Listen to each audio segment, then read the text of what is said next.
everybody. This is season 2 of DemonCast. I am joined here with a very special guest, my coworker and nice friend. We're gonna call Big Mike on this cast. But yeah, without further ado, what's going on, man? How are things? How's life? Um, I guess I could say good for what it is, for it being 2025 and all the current events going on in the world, I guess. Yeah, I mean, you're not wrong. But how's life for you in general? Like being, like you said, it's 2025. Uh, how do you you know, how do you think life has treated you? How do you think your life experiences have, like, how have you seen life? Like, how do you look at it from what you've experienced, and how do you feel life's treating you? Um, I 100% believe everything that's happened to me for a reason.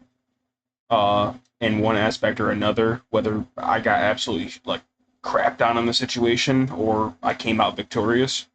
Right. I feel like, especially as a child, I didn't really see a hope for the future, so to see myself where I am now is definitely a blessing. I'm not where I want to be, but getting closer. Yeah, I mean that's definitely relatable.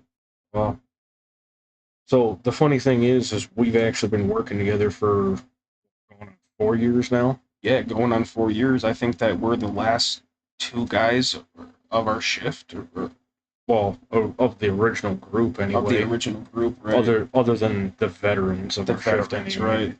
Who we know are going to be there. But yeah, I mean, just we haven't really done much like friend stuff, hanging out, anything like that.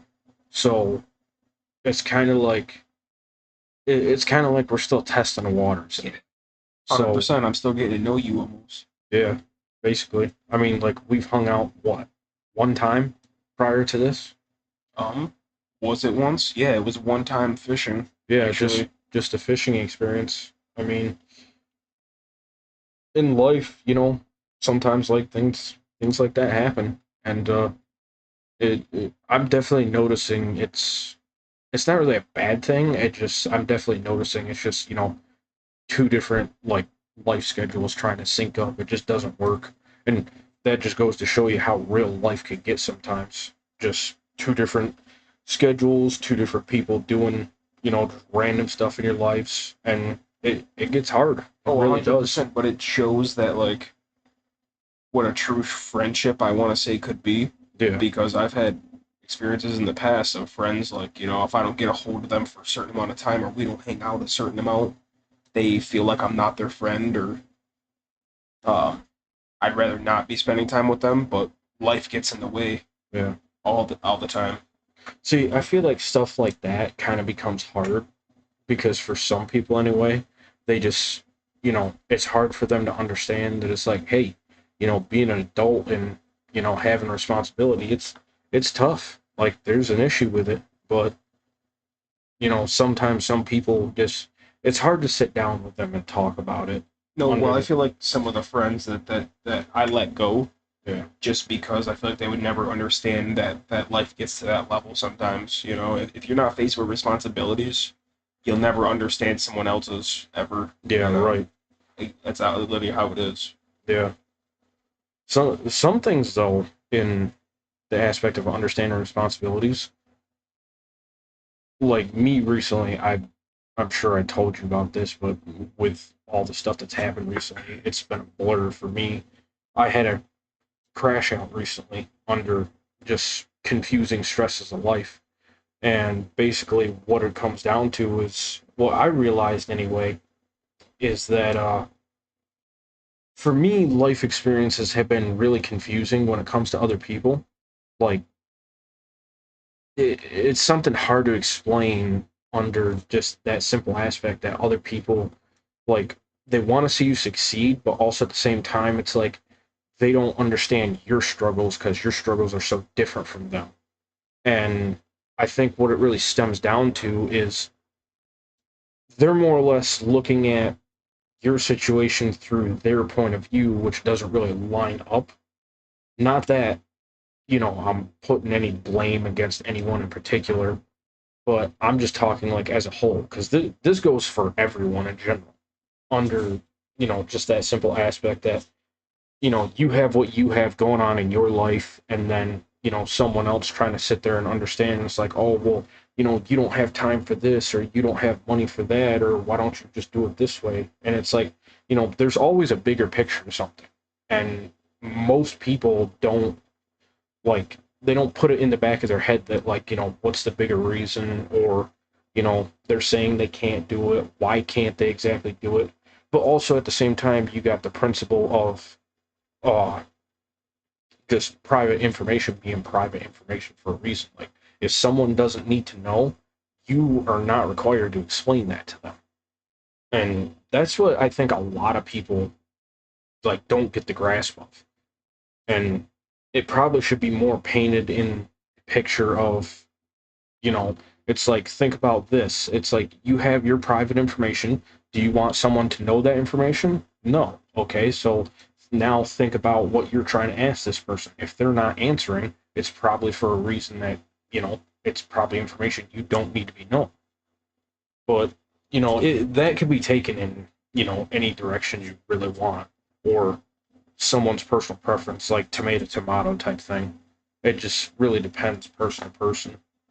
But how do you fare in life? Like, what are some hobbies that what are hobbies that you got that help you, push through the stress and stuff like that? I want to say on a deeper level, definitely fishing and riding bikes, and I think that's because growing up as a kid, I never really got to experience that stuff. So now that I can, Yep. it's a whole new world. I feel like I opened up my eyes. I get to relive being a kid again, Yeah. you know. And it's not the fact that I couldn't. We weren't in that means to have dirt bikes or whatever, you know. Yep. I was always intrigued, but no, I think that definitely changed and opened my eyes, you know, dealing with the passing of my mother, and it allowed me to release stress in another way other than violently, or you know, Right. something that would have got me in trouble. I can just go cast a line, wet a line, or Right. peel rubber, Yep. rather than freaking you know anything else violent or Yeah. Cause anger. cause a scene, Be right? negative. Be negative. I'd rather be positive. Yeah. I think you're 100% right. It's a positive thing that I can't even be negative when I'm doing it. I try not to be. You know, if I lose a fish, I lost. Hey, dude, we're out here trying to have a good time. You know, I'm not Right. gonna get mad about it or upset myself because, matter of fact, a lot of times I do go fishing. It's to release my mind from something I have going on. So why would I involve negativity in that? You know? Yeah. Absolutely. No, you're right. I think most people don't get the grasp of reality on that, and that's what's sad with most people because you know a- anger and stress is something we all deal with, but it I guess what I'm trying to say is there's always the right type of way to deal with something, and then you got the wrong type of way. Now, obviously that's common sense, but under the aspect of trying to be less negative, like just sitting down and talking about something, like you can always go to that extent. It just how willing are you to sit down and actually talk about it rather than, you know, taking everything negative and just letting everything bottle up and boil over. Well, I think that's what it is. In a sense, is that rather than talking to somebody or trying to express my feelings verbally, I'd rather just not speak and get away and just you know what I mean. And I think that's one of my issues too, and I'm fighting in life is how to deal with my anger the right way. Right. Because sometimes I think that maybe not talking about it and storming off is not the way to do things, and it can cause much deeper issues that could really penetrate deep. You know. Yeah, no, you're right. A lot of people don't see it that way. I mean, a lot of people rather just storm off. And I mean, it does make sense to a certain extent. Cause You still I'm the man of it, man. I'm good for storming off. I feel like I fuck just screw everything. I'm done. right. I don't even want to speak about it in the moment, but I need to learn how to open my eyes. You Yeah. know? storming off of the situation is usually the way people look at it because it's like the aspect that they get angry and they're just like, oh, well, I don't want to deal with you, or, you're being annoying. And Right. just like, Fuck this. dude, calm down. Like, seriously. Like, we can sit here and talk about it man to man. There's no reason to, get angry and everything like that. It's like, you want to be heard. I get that. I want to be heard too. So it's like, we're not going to fight. There's no point in that. Just let's take a breather, calm down, talk about it. Which, let's face it, a lot of people don't see it that way anymore. A lot of people want to go back to the old school ways. They want to sit here and fight and this and that. But it's like, come on, it's 2025. We should be coming together as human beings and, not letting this stuff get to us like that. Especially when the majority of your problems, like not your, but like in general, you're fighting with your family, your significant other, your brothers, or whatever. It's never usually a stranger that you're doing that to. So I feel like that person being that person to you, whoever that is, you should give them the respect to express how you feel and not just run off. Yeah. Maybe I'm just self-reflecting based off of what I've been through. Yeah. I can honestly say I agree to that. I've been in I've definitely been in many situations With your significant other, your fucking uncle, whatever. co-workers at work, Co-workers at fellow work, students in people that school. you have to deal with every day. So running away isn't going to solve anything. Yeah. It's really not. My old job I worked at, my former manager at that job, he actually told me a quote one time, and he was actually quoting one of his former Oh bosses. wow. And what he had told me is, it's like you could have anger issues, you could have a disagreement with a fellow coworker, you could, you know, you could want to do serious harm or, whatever else you want to think about with them, but like you're at a place of work, so that very next day you come in, you automatically should already be at a reset. Like it's a new day, everything's behind you, starting off fresh. That's the way he put it. And honestly, I agree with that. I really do. Like sometimes it's hard to do that, especially depending on what situations happen, or like say, for example, you're in a workplace. Some workplaces have like life-threatening machinery or altering machinery, or you can, you know, lose your limbs, your fingers, your toes, stuff like that. And usually once the situation goes to a point where someone has proven to be, like dangerous in that aspect, if they can't better themselves and somehow some way they haven't been fired yet, you're looking at the aspect that you just don't feel safe around them after that Oh point. no. And it's even in the aspect of like almost putting me in situations. Yeah. If you're like screaming and yelling at me or trying to start a problem with me while I'm, using a really special piece of equipment or something that could be dangerous. Yeah. Say I'm pushing something here and you're yelling and I'm putting my finger and I look at you and dude, it takes that one person to change your life for the rest of your life, and I think that just windows back down to letting others affect how you feel and what you're doing in the moment. And Yeah. I've done it time and time again. I've allowed others to ruin my day, or ruin my day at work, especially. That's stuff that I gotta stop. Yeah. Sorry to cut you off, but That's why you can't let people distract you when you're using machinery or power tools or even hand tools itself, because all of them pose a threat. in general, and my old lady actually distracted me by accident with an angle grinder. She walked in the garage. I was using an angle grinder. I said, "Hey, what's up, babe?" And by the time I looked back down, my finger was cut fucking down to the bone just from saying "what's up" and the thing tacking my, Yeah, jumping off of the metal I was touching. it's blink of an eye. I Yep. mean, one of our bosses at work tells us all the Oh, time, yeah. come in with them, leave with them, all 10, every day, every startup meeting. Um, yeah, it really gets you thinking sometimes. It's just like, that one specific moment, and the thing that's always in the back of your head, it's like it's not if it'll happen, it's when it'll happen. And that's like a scary thing. Like me personally, I've broken a finger with a hammer at work. Like that, it was painful. It felt like I got shot with a gun. Oh, That's the amount of pain that was shooting through me. I know one thing, and I was actually running a machine at work, and chunk of a chunk of wood came back and hit me so hard in my chest. I didn't actually even see what hit me. I just had to take a step back. I thought my chest hurt me.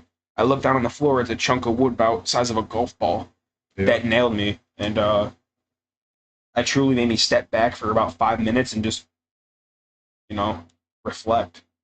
yeah. And It's not to really get deep and dark, but it makes you wonder because we live in a society where we have to work.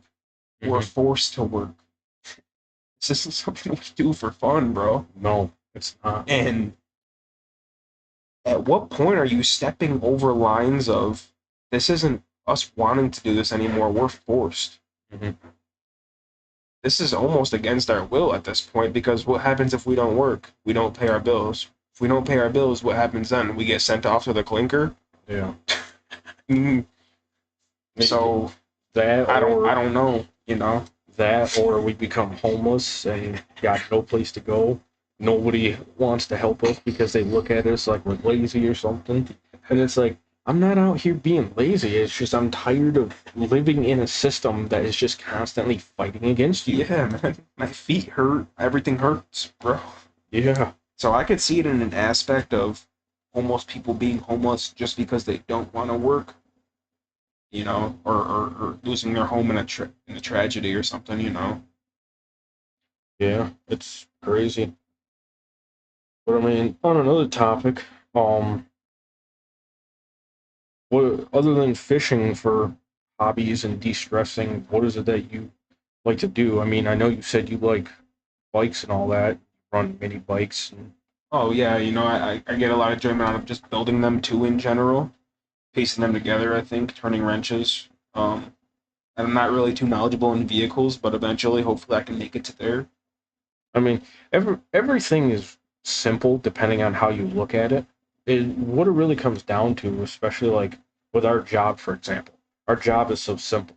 But if you sit there and think it's complicated, chances are you're just overthinking, and that's what it goes towards with anything.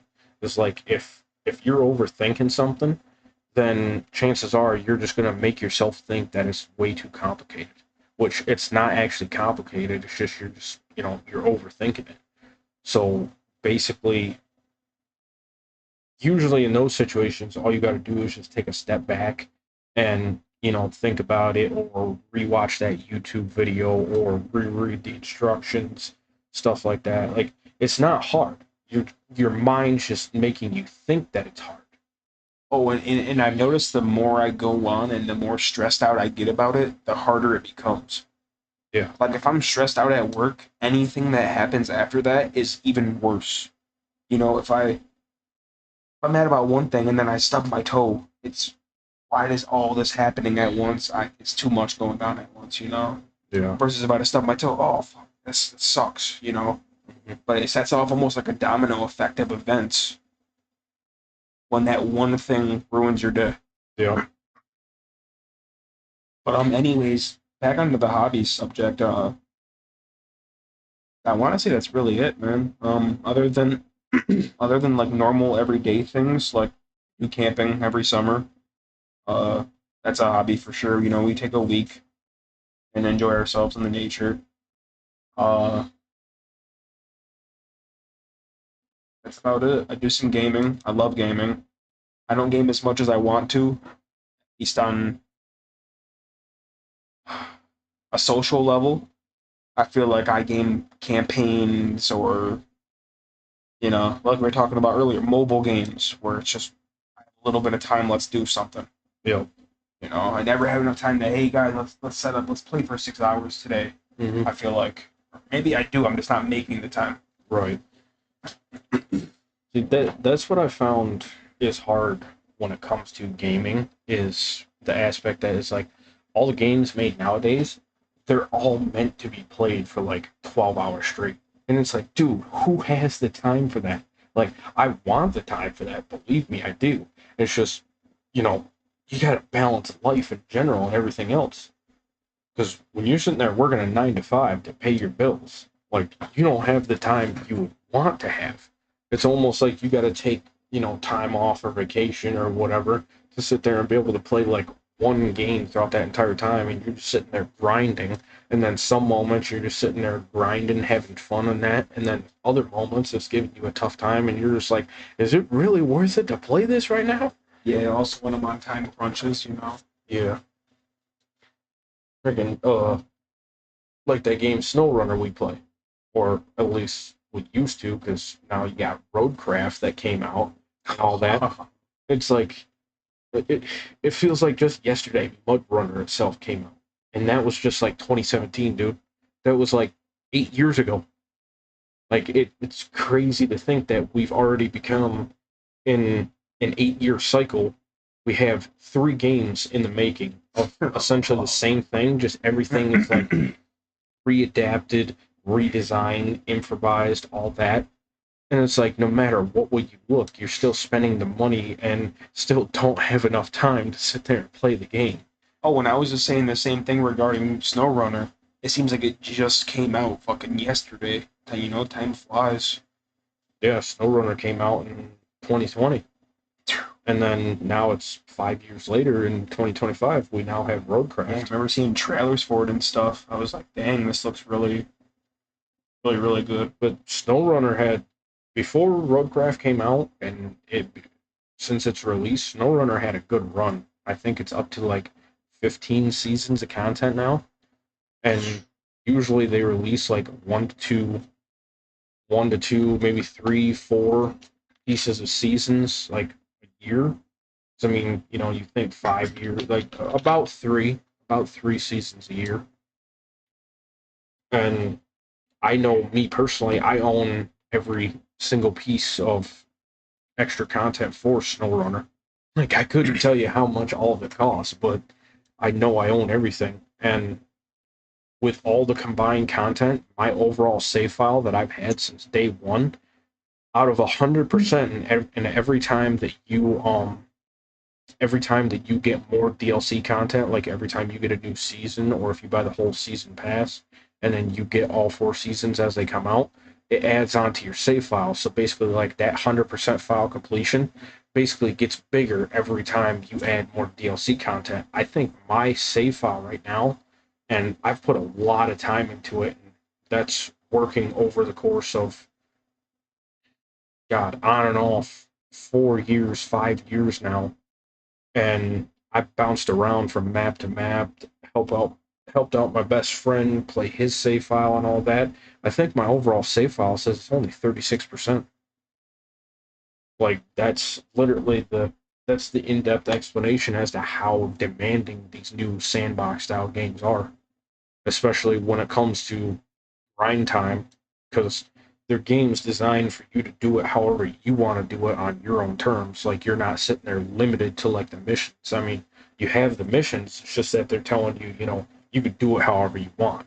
It's not like saying, oh, you need to go to this place, get this piece, and go to this here, get this cargo, and then deliver it. No, they're saying wherever from the map you want to start, if you want to drive all the way across the map just to get it completed, and then do whatever you want to do, whatever your truck and trailer setup or however you want to haul the cargo, that's literally how it is. But that's also another thing. It's a driving based game in a sandbox style. So that driving takes up a good portion of it, which it kind of falls under that category. It kind of sucks, but I mean, it's trying to be a simulator, I guess. So you kind of gotta, I guess you kind of gotta deal with it to that certain extent. But Oh no, yeah, I think that that might be the new biggest thing for an adventure game. We haven't seen anything like SnowRunner since SnowRunner. yeah, I think it's so rare to see a game developer doing something different. I think there's too much copy and paste nowadays. Right. That's I'm gonna what say it one is. thing: battle royales. This battle royale addiction, obsession, whatever you want to call it, they have. Yeah, it's like you It's said, gotta stop, dude. it's They're copy and making, paste. yeah. I mean, they will make any character into a freaking battle royale. But next thing you know, there'll be a Clash of Clans battle royale coming up next. Yeah, So that's what honestly sucks because I started playing Fortnite when it came out, but when like everybody started jumping on the bandwagon, oh, let's play this because it's cool, it's fun, it's trendy. it's just like That Fortnite battle royale, you know. the fun goes out the window, and then What actually came out first? Was it what battle royale really set off the PUBG? Probably. well, actually, there was battle royales even before PUBG. Like I don't remember the names off the top of my head, but there was one. There was one I do remember. I remember gameplay of it, but basically PUBG ended up being the successor to it. And then basically around that time, it was like Fortnite versus PUBG. And I've played both of them. I've mostly always preferred PUBG because once Fortnite got to that point where it was just like the popular thing, the trendy thing, Yeah. and like I mean, everyone just jumped on the bandwagon. Then you started getting all the different skins and cosmetics and all that. You had to do all that stuff with your Fortnite V-Bucks and everything. And now here we are years later. Everybody's like refunding their entire account for real money. Yeah. However that works. I've been a gamer 20 years, and 10 of those 20 years I've been on Xbox for the better part of 3 generations now. Tell me how you get money back, because I would love to know. But yeah, the whole battle royal thing, it was played out a couple of years ago. well, I really think this was based off of an addiction. Yeah, It was it was an addiction uh financing program, dude. So basically, like if you could prove that you had an addiction or something regarding Fortnite, and you remember that, Yep. then you could get money back or compensation. It's really like there's no addiction regarding Fortnite, dude. If you can't control yourself, we all have access to it, man. Yeah. It's not nobody's fault that kids stealing their mom's credit cards and stuff. That's like what I that. was just about to say too. You know, that's what it was too. Was that parents were absolutely hysterical about this shit. Mm-hmm. They're like, man, this isn't okay. No, it's And not. it's funny that they made it really easy, supposedly, to be able to enter these cards. Like, it made it kid friendly. That's how kids were doing it. Yeah. It's not like on PlayStation Store where you have to enter your full name, your address with your credit card. You know, Mhm. it was just put your card in, boom, you got V-Bucks, man. Yeah. Which that's honestly stupid because if you have easy access like that and kids were getting a hold of that stuff like that, It's almost like supposedly they put something in the vents at the Chinese restaurants to make you give. Yeah, they put like some kind of food, some kind of scent in the vents, dude. the Chinese buffet makes you want to eat all that you can eat, but yet you go up and eat one plate. It's like, dude, how am I already full? I paid $20. That's what I'm saying. So it makes you be like, what kind of scandal is this, bro? Yeah. But You no, dropped it in my straw.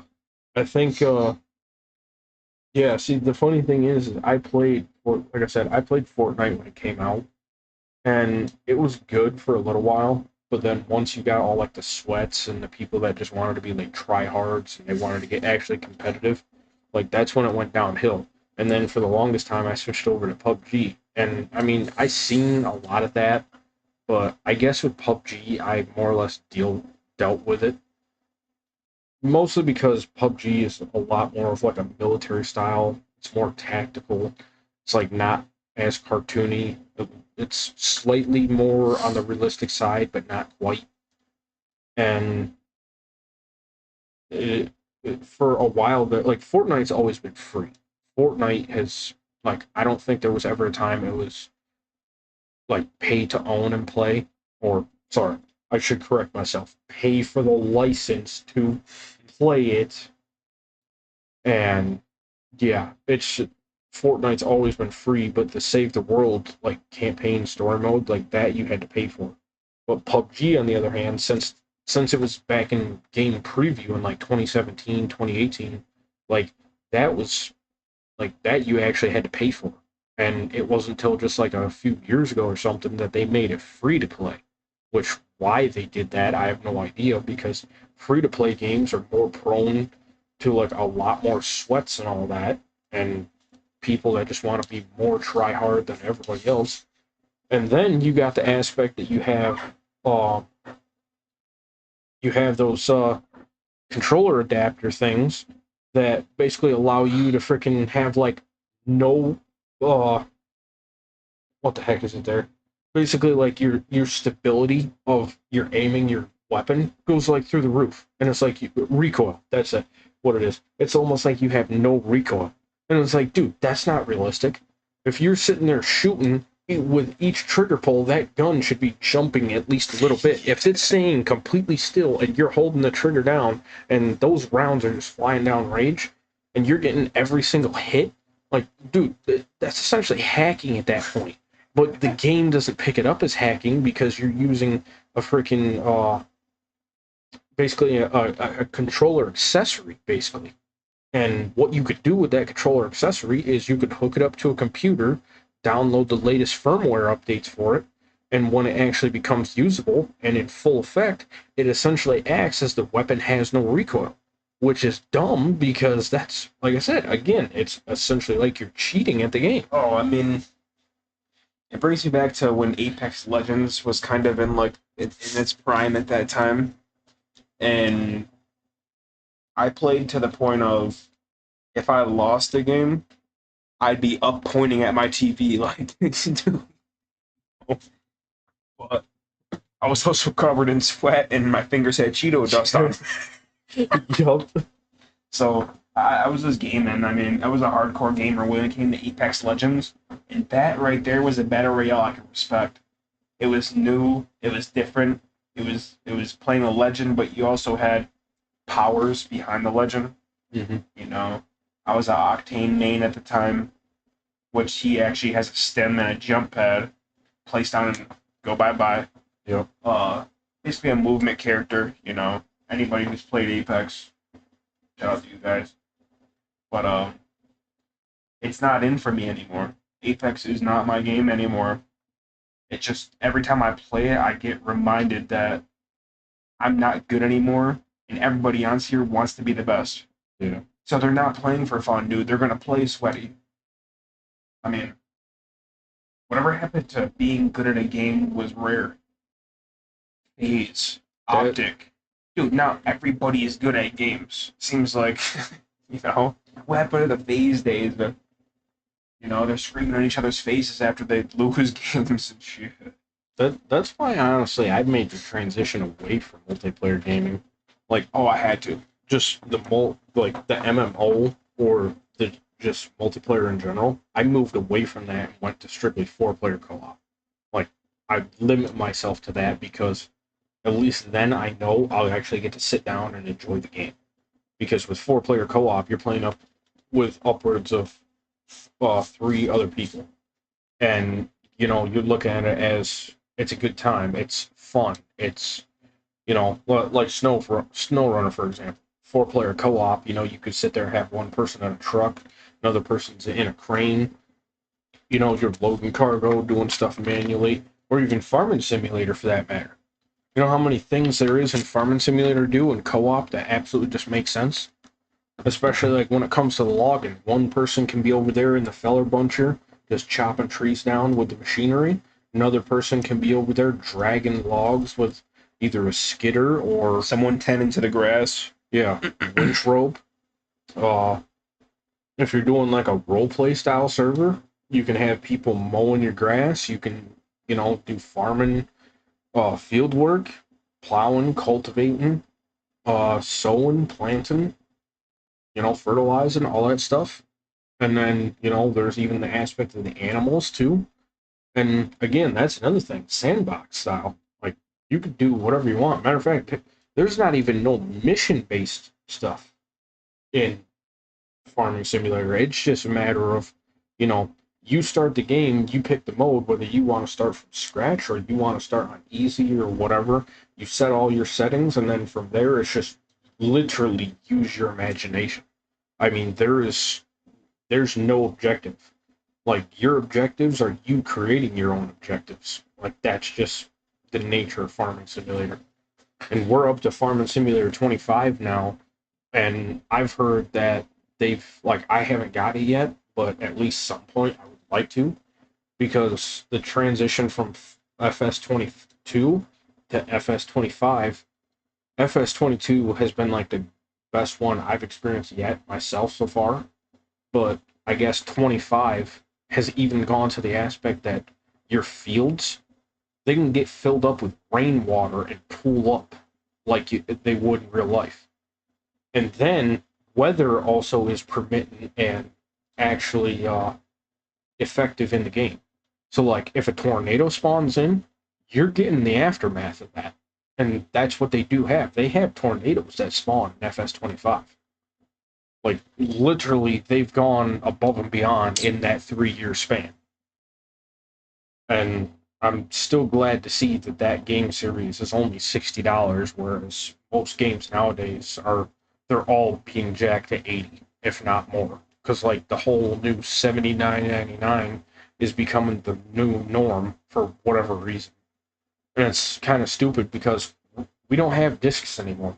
Like discs are obsolete, so it's like why are games being priced at such a high price point when It's literally basically a file. yeah, it's a file that all we're doing is we're just buying a license to play it. And technically speaking, they can take it away at any time. Like Nintendo Switch, for example. You buy the new Nintendo Switch 2, you're agreeing to their policy that they could brick the console and make it non usable when literally you physically have it in your hands. They can remotely do that from their offices and studios or For however altering their that works. software. Yeah, for like modding it, altering their software, doing stuff you're not supposed to do with it, like the old style gamers used to do. Like, what's the point anymore? No, jailbreaking is the thing Yeah, for those type of consoles that are limited as it is. yeah. That's what they're saying is like if you mod it, jailbreak it, do illegal stuff with the software, and it's like it's not even illegal to where it's hurting anybody or you're doing like, stuff like that. Like some people pirate their games. Like I'm not advocating that, but I'm also not, you know, being against it either, especially with the way if the whole aspect that if buying isn't owning anymore, then pirating isn't stealing. Which Honestly, in 2025, it's like, come on. If we're just buying a license to play the game, then why would we be subject to pirating, be stealing for the aspect that you're essentially stealing from us? yeah, dude. Yeah. At any time, they could say, "Hey, this it's still your console, but you are not allowed to use it anymore." Yeah, You're which saying is stupid. basically, Yeah, because at that point, it's like you're giving them like what? is there a brick like is it like a is there some of like, hey, all right, he's bricked for a week, or you're done once you're done. No, when they say they brick it, it basically like you. Well, Well, they tell it's you or literally no? in the term. Like when they say they brick it, they literally mean it's a freaking now an object that's nothing more than a paperweight. Like it's non-usable. Like a physical device in your hand that they're not even going to come to your house to even try to reclaim back. Is as good as a skipping stone. They're literally just going to remotely deactivate it, and it probably won't even be able to power on. Like, why are gaming companies getting to be like this? Is what I want to know. I mean, I want to know. So I've heard of people talk about the IP locks, where like if you do enough cheating, you can't even make an account from your IP at your house. Well, that makes sense because at that rate, you're talking about hackers, Yes, which cheaters, basically gaming, whatever. cheater, hacker, block is that's something I agree with, like to 100% extent, because cheaters in games just it drags the fun out of it. Like if you're sitting there cheating to like make your day better or just to ruin the lot, ruin the days of other people just trying to have a good time. Just I ask you why. Right. What is your reason? And if their cheating didn't affect anybody, they wouldn't have been found to begin with. Yeah, exactly. Because if you're freaking sitting there modding on a campaign game, you ain't hurting no one, and you ain't gonna get reported for that. Yeah, modding on a campaign game, or just like, for example, a sandbox game like SnowRunner or Farming Simulator, like that's fine because that just makes the game better. But if you're sitting there trying to hack and mod in a multiplayer game, especially using freaking aimbot or aim assist or whatever, freaking Yeah, but one thing I don't see anymore is cheat lists. Not cheat lists, but like even an entry spot to put cheats into video games in general, campaigns. yeah, I don't see that anymore, man. The last time I really seen that was Grand Theft Auto 5, yeah. which Even was a then, while ago, let's be honest. even then, it was like it wasn't even nothing simple because I played a lot of Grand Theft Auto 4. Now let's be honest, Grand Theft Auto 4 was a very simple made game. Like there wasn't a lot to it. It was mostly just the story. I mean, yeah, you could do your free roam and stuff, but you were severely limited. I mean, dude, you couldn't even choose the color that your car came back out of the paint shop. Yeah, I mean, it was literally like you drive in, it painted at random, and you just had to keep cycling Until you till you got the color you wanted. Just plain black if you wanted black. You had to go in 10 times. Yeah. And even GTA 4 with the cheat codes, at least you had a phone number to dial, like that was halfway interesting.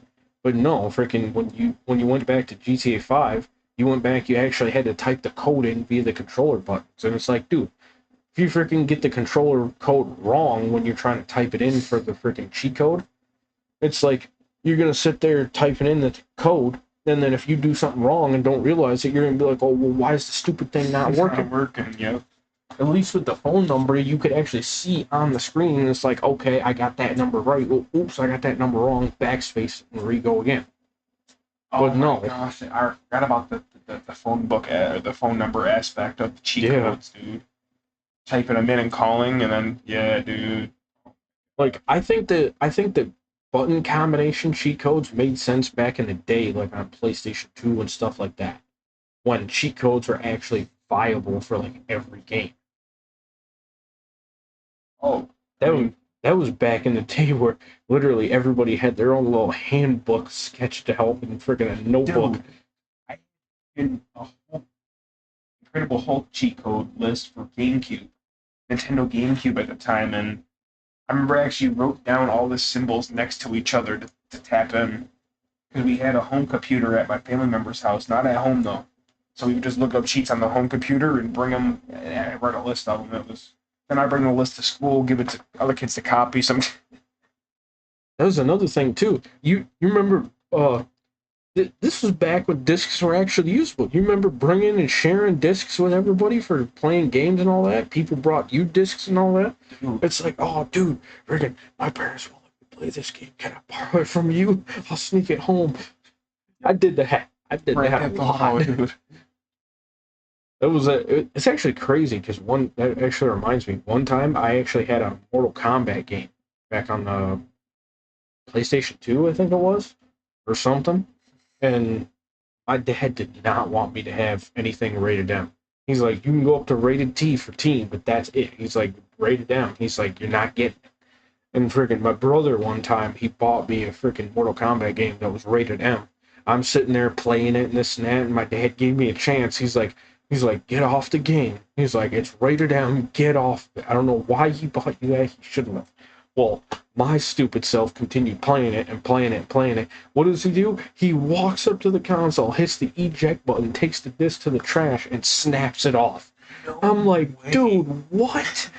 I was like, that's crazy. Dude, that reminds me of McJugger Nuggets with the Yeah. Freaking, his oh, daddy ran over. you're too lazy. You don't get a job. I was like, no, don't mow over my games. Yeah. He called him pizza face or a slob. His dad called him, you freaking slob. You won't do nothing around this place. Yeah. But that was McJugger Nuggets for you. See, I never actually. Ooh, excuse me. Never actually really watched McJuggernuggets a lot. Like I've seen some of his videos, Yeah. but like I actually forgot about McJuggernuggets for the longest time until you just now Dude, we used mentioned to. it. My brother, matter of fact, actually used to watch the hell out of him to the point where he kept up on his videos, dude. Like if he seen kicked out of my house. McJuggernaut. Dude, he'd be like, "Yo, Mike, look at this, dude. He got McJuggernaut finally got kicked out. We've been waiting there for this for 2 years." He played, dude. He was just obsessed with video games, dude. I remember he smashed his daddy's TV and shit. Like, just dumb stuff. Yeah, That's when YouTube was fun, you know? yeah. That it's actually funny that you mentioned that because what I was about to say was, I think in that time period, like everyone had at least like one go-to YouTuber to watch, like at least. For me back then at that time, because that was between like what was it, like 2016 and 2019, I think, somewhere around there. Yep, yep. My go-to person, which I don't know if a lot of people know about him, my go-to person was this guy by the name of Mo Sargi.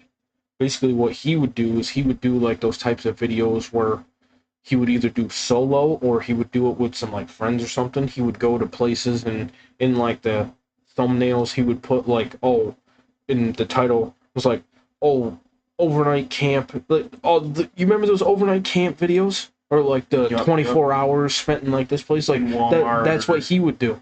Freaking he would do like a lot of like abandoned places, abandoned house, like supposedly like haunted houses, haunted buildings. I remember one time he did like a movie theater with a couple of friends, and like the movie theater was absolutely trash, dude. Like it looked like you weren't even supposed to be in there.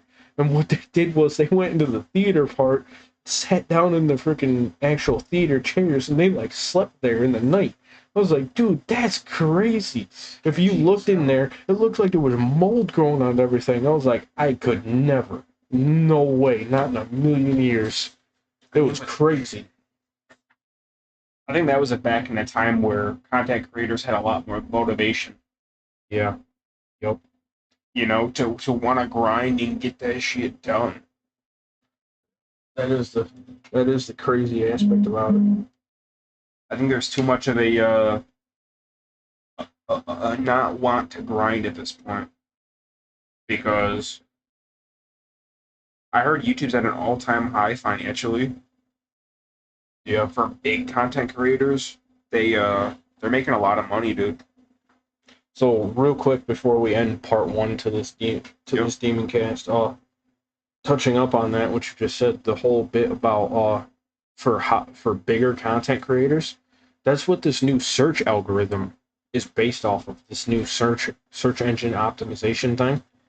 That is actually, believe it or not, that is more targeted for the higher YouTubers. So like if you're even from back in the day and you're a higher YouTuber, the algorithm now with the whole search engine optimization or SEO, it is more exclusively targeted for them, making it harder for small content creators to come up on YouTube, which is stupid.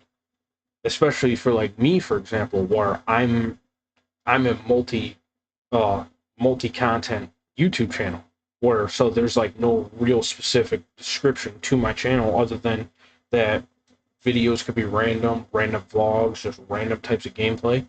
Basically, the way your search engine optimization has to be set up properly is both your channel description, each of the videos on your channel, and some of your settings have to be um very specifically set. And the funny thing about it is, like, say for example, if you do a gaming channel, you have to put in the description not only for the channel itself, but for the each individual video. You have to precisely like do a description of what your channel is about. And if your channel is like basically about gaming, you have to put in there at least 4 times the word gaming for the algorithm to be able to understand what type of content you're pushing. And it has to look like it's natural. So you can't just do like gaming. It's not going to work. You have to actually put like a paragraph or two and make it look unique with those 4 freaking gamings in there somehow, some way. And like it took me a while when I first did it before I had my channel revamped. And it's crazy to think about because you're sitting there for like 45 minutes to an hour at a time just to figure it out. It's like, okay, how do I make this description say this with it making it look natural? It's it's a pain. It really is. And then you got to go with the aspect that instead of just posting straight to public when you upload a video, you got to schedule it. The reason why you got to schedule it is because when you schedule it, it puts the video into the algorithm, letting the algorithm, sift through and who the video should go to for your proper audience. Like it's a crazy routine. It really is. It's kind of ridiculous. So I think that's another thing I wanted to touch on a little bit before it finishes up. Do you really think that you're going to be doing something like this regarding what even say 2 years ago? Did this type of content in general even come to your mind? Oh, absolutely not. Matter of fact, it was actually a spoof of the moment type thing for me to want to do YouTube. It was like basically the moment I started thinking to myself I wanted to do YouTube, it was probably like a week or two, and I'd started. Matter of fact, it actually my YouTube channel started out on a whim of the basic little tiny clip styles of like the 15-second, 30-second, 1 minute style videos that you can like record just through Xbox. Like just a crazy moment happened, record that gameplay, and the game will go back and record that specific time. Like that's what it originally got started of. And the funny thing is a 15-second clip from when I first posted on January 9th this year. That clip, I shit you not, got like over 700 views. I never got another video that got that many video views until just like 2 weeks ago. So between January and freaking May, it took me to get to a point where I finally had another video that got more than 100 views. And when I did, in 3 days, I was already up to 600 views. Right now, it's kind of like at a standstill with its views. It's only sitting at probably about 840, which till this day right now, that video is my number one highest video on my channel with views. Which it's like I said, it's crazy because I never originally wanted to do YouTube. Matter of fact, I didn't have the confidence to do YouTube. But now I look at it, it's like it's a fun thing to do. And you don't really need confidence when technically speaking you're not really trying to impress nobody to begin with. But alright, so guys, that's gonna wrap up part one of this video. Or sorry, I really shouldn't say video, this cast. But we're gonna get on with part two here very shortly. You'll be able to catch that next week or the week after, whenever it comes out. But I hope you guys enjoy. I hope you guys enjoy the content on my channel. And if you don't enjoy the content on my channel, I greatly hope and appreciate that you go and find the channel and content that you're looking for on YouTube. And if you guys do like the content on my YouTube, please consider subscribing to the madness. I greatly appreciate it. And without further ado, guys, thank you for watching. Thank you for tuning in. And we'll see you guys in the next video.